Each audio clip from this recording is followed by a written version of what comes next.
नमस्कार। अक्सर हम सोचते हैं कि इमारतें बस पत्थर और गारे से बनती हैं, है ना? लेकिन कुछ इमारतें ऐसी होती हैं जिनकी कहानी ही कुछ और होती है।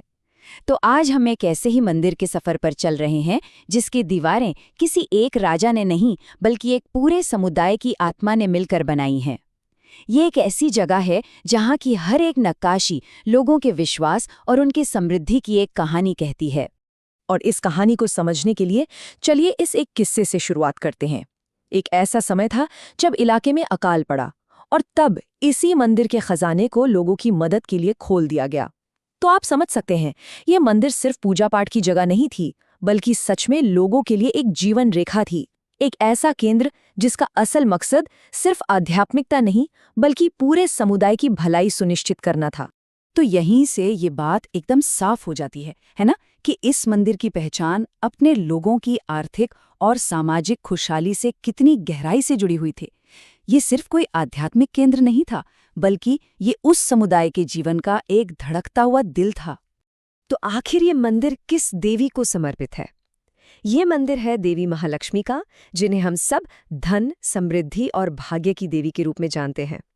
और देखिए, यही समर्पण, यही विश्वास इस मंदिर की सामाजिक भूमिका की नींव रखता है। यहाँ आध्यात्मिकता और सांसारिक कल्याण दोनों एक दूसरे से पूरी तरह जुड़े हुए थे। तो चलिए अब जरा उन पौराणिक कथाओं में उतरते हैं जिन्होंने इस मंदिर को समृद्धि के रक्षक के रूप में स्थापित कर दिया। आखिर वो कौन सी कहानियां थीं, है ना, जिनकी वजह से लोगों के दिलों में इतना गहरा विश्वास पैदा हो गया। तो किस्सा कुछ यूं है कि एक बहुत बड़ा खतरा मंडरा रहा था। एक राक्षस था जो न सिर्फ शांति भंग कर रहा था, बल्कि वो सीधे सीधे उस पूरे समुदाय के रोजी रोटी पर, उनके व्यापार पर, उनकी खुशहाली पर हमला कर रहा था। सब कुछ मानो ठप सा पड़ गया था। और फिर जब सब उम्मीद हार चुके थे, तब होता है दिव्य हस्तक्षेप। खुद देवी महालक्ष्मी आती है और वो उस बुरी ताकत का वध करती है जो पूरे समुदाय की समृद्धि को खत्म करना चाहती थी। उन्होंने उस राक्षस को हराया और सब कुछ फिर से पटरी पर ले आईं। और बस इसी एक पौराणिक जीत ने इस मंदिर का मकसद हमेशा हमेशा के लिए तय कर दिया। अब ये सिर्फ एक पूजा का स्थान नहीं रह गया था, ये इस बात का एक जीता जागता शक्तिशाली प्रतीक बन गया कि देवी महालक्ष्मी हमेशा अपने लोगों के व्यापार और उनकी खुशहाली की रक्षा करेंगी। अच्छा, तो अब तक हमने मंदिर के क्यों को तो समझ लिया। अब सवाल उठता है किसने और कैसे। तो चलिए अब उन महान राजवंशों पर नजर डालते हैं जिन्होंने समय के साथ इस शानदार संरचना को इसका आज का रूप दिया। ये टाइमलाइन देखिए, ये हमें इस मंदिर के लंबे और बदलते इतिहास की एक बहुत ही साफ तस्वीर देती है। देखिए, इसकी शुरुआत हुई चालुक्य राजवंश से। उन्होंने इसकी नींव रखी। फिर कई सदियों बाद आए मराठा, जिन्होंने इसमें नई जान फूंकी और इसे और भव्य बनाया। और सबसे खास बात, ये सिलसिला रुका नहीं। आम भक्तों और व्यापारियों का योगदान तब से लेकर आज तक जारी है। अब जरा इन दोनों बड़े राजवंशों के योगदान का फर्क देखिए, ये बहुत दिलचस्प है। एक तरफ थे चालुक्य, जिन्होंने मंदिर की मूल संरचना, मतलब इसकी नींव रखी। उन्होंने ही उस शुरुआती मध्य युगीन वास्तुकला शैली को स्थापित किया। दूसरी तरफ कई 100 साल बाद आए मराठा। उन्होंने क्या किया?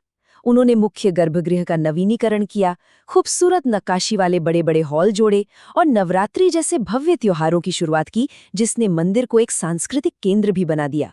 तो एक ने नींव रखी, दूसरे ने उसे सजाया संवारा। तो हमने राजाओं और राजवंशों की बात तो कर ली, लेकिन अब कहानी का वो हिस्सा आता है जो इस मंदिर को सच में खास बनाता है, यानी आम लोगों का योगदान। चलिए देखते हैं कि कैसे उनकी आस्था, उनकी श्रद्धा सोने और चांदी में ढलकर इस मंदिर का हिस्सा बन गई। और यही बात इस मंदिर को सबसे अलग बनाती है।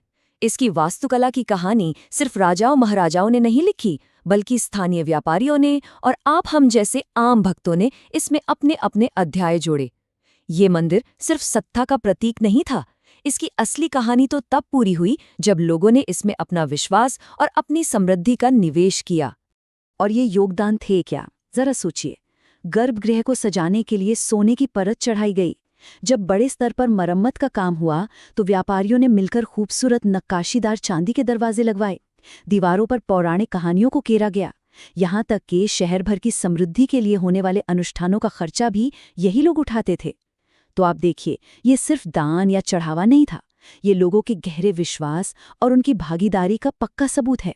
वो लोग सिर्फ प्रार्थना करने नहीं आए थे, वो इस मंदिर के निर्माण में, इसकी विरासत में बराबर के साझीदार बने थे। तो जब हम इन सारी बातों को एक साथ जोड़कर देखते हैं तो क्या तस्वीर उभरती है? ये मंदिर सिर्फ एक इमारत नहीं है, ये तो एक जीती जागती ऐतिहासिक किताब की तरह है, जिसकी हर दीवार, हर पत्थर सामूहिक आस्था की एक कहानी सुनाता है। बिल्कुल, यहाँ का हर एक पत्थर, हर नक्काशी और हर कीमती धातु असल में दो अलग-अलग दुनियाओं के मिलने की कहानी कहती है।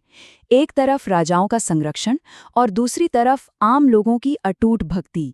तो हुआ ये कि राजाओं ने इसकी नींव तो रख दी, लेकिन इसे सींचा व्यापारियों और भक्तों ने अपनी आस्था से, और इसी से तैयार हुई ये शानदार विरासत जो आज भी हमारे सामने खड़ी है। और अंत में ये हमें एक बहुत गहरे सवाल के साथ छोड़ जाता है। सोचिए, अगर इस मंदिर की दीवारें बोल सकती तो वो हमें एक पूरे समुदाय के विश्वास और उसकी किस्मत की कहानी सुनाती।